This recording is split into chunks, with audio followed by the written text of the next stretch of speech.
आजचा पॉडकास्ट थोडासा खास होणार आहे कारण आजच्या मुलाखतीचे जे पाहुणे आहेत ते सुद्धा खास आहेत. आपल्यासोबत आहेत महाराष्ट्रातील नामांकित कीर्तनकार, प्रवचनकार, व्याख्याते आणि संत साहित्याचे अभ्यासक चैतन्य महाराज वाडेकर. ज्यावेळेस तुमची इच्छा झाली की मला वारकरी संप्रदाया संदर्भात काहीतरी करायचंय, तुम्ही घरी बोलले असतील तर आई वडिलांची किंवा घरच्यांची काय प्रतिक्रिया? तुम्ही कीर्तनही करता, प्रवचन करता, व्याख्यानही करता, पण तुम्ही थोडीशी एक वेगळी स्पेस तयार केली. माणूस मोठा झाला की त्याचे विरोधकही वाढतात, ट्रोल करणारे वाढतात, लोक देवालाही सोडत नाहीत.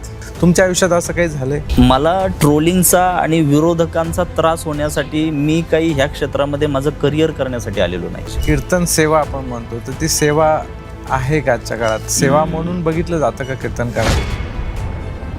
तुम्ही तुकाराम महाराज यांना खूप मानता. तुकाराम महाराजाचे अभंग नेहमी आम्ही तुमच्याकडून ऐकत असतो. तुकाराम महाराज यांचं वैकुंठ गमन यावर बऱ्याच वेळा चर्चा होते की खरंच तुकाराम महाराज वैकुंठ गमनाला गेले होते का? काही दिवसापूर्वी एक बातमी आली होती की चैतन्य महाराज वाडेकर यांना अटक झाली.